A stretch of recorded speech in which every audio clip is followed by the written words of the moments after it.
దేవుని పరిశుద్ధమైన నామమునకు మహిమ కలుగునుగాక. ప్రియ దేవుని బిడ్డలందరకు ప్రభు పేరట వందనాలు చెల్లిస్తూ ఉన్నాను.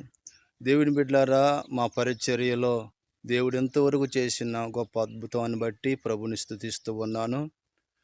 గ్లోరియస్ మినిస్ట్రీస్ పల్నాడు జిల్లాలో వెల్దుర్తి మండలంలో గొట్టిపాల గ్రామంలో జరిగించబడుచున్న ఈ పరిచర్యను దేవుడు ఇంతవరకు తన కృపచేత నడిపించాడు.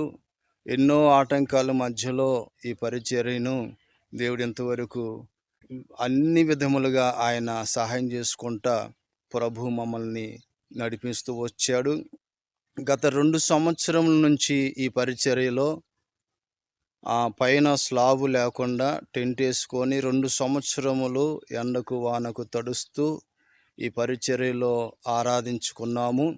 దేవుని మహాకృపను బట్టి మరలా దేవుడు స్లాబ్ వేయటానికి కృప చూపాడు.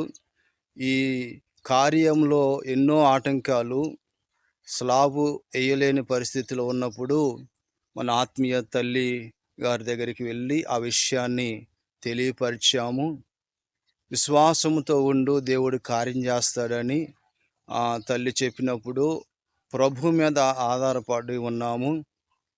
నాయకురాలు ఒకే మాట చెప్పారు, ప్రార్థన చేస్తాను, దేవుడు సమస్తము సమకూర్చి జరిగిస్తారని తల్లిగారు చెప్పి ప్రార్థన చేశారు. అప్పటికి మా దగ్గర ₹1 కూడా లేదు.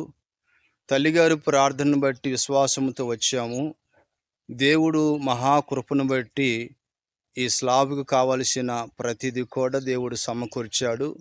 మా సంఘ బిడ్డలందరూ కూడా భారం తీసుకొని బాధ్యతగా ప్రతిరోజు కూడా ప్రార్థన చేస్తూ ఈ పరిచర్య కొరకు ముందుకు వచ్చారు. ప్రతి వారి యొక్క కష్టార్జితంలో నుంచి వారు ఇంతవరకు తీసుకొని వచ్చారు. దేవుని బిడ్డలారా, ప్రాముఖ్యమైన విశేషమైన కార్యం ఏంటంటే, రేపు 18వ తారీఖున ఆదివారం నాడు స్లాబ్ వేయబడుతుంది. కనుక ప్రార్థన చేసిన, సహాయం చేసిన మీ అందరికీ కూడా ప్రభు పేరట వందనాలు చెల్లిస్తున్నాను. ప్రభు మిమ్మల్ని దీవించునుగాక. రేపు ఆదివారం జరుగుతున్న స్లాబ్ విషయంలో ఎక్కడ ఆటంకాలు లేకుండా చక్కగా మహిమకరంగా జరిగించినట్లుగా అనుదిన మీ ప్రార్థనలు జ్ఞాపకం చేసుకోమని ప్రభు పేరట మీకు తెలియజేస్తూ, ఈ సమస్తము కూడా దేవుని కృపను బట్టే నడిపించబడుచు ఉన్నవి. మరి ప్రాముఖ్యమైన విషయం ఏంటంటే, ఈ మందిరము కొరకు అనుదినం ప్రార్థన చేయండి. దేవుడు మిమ్మల్ని దీవించునుగాక. ఆమేన్.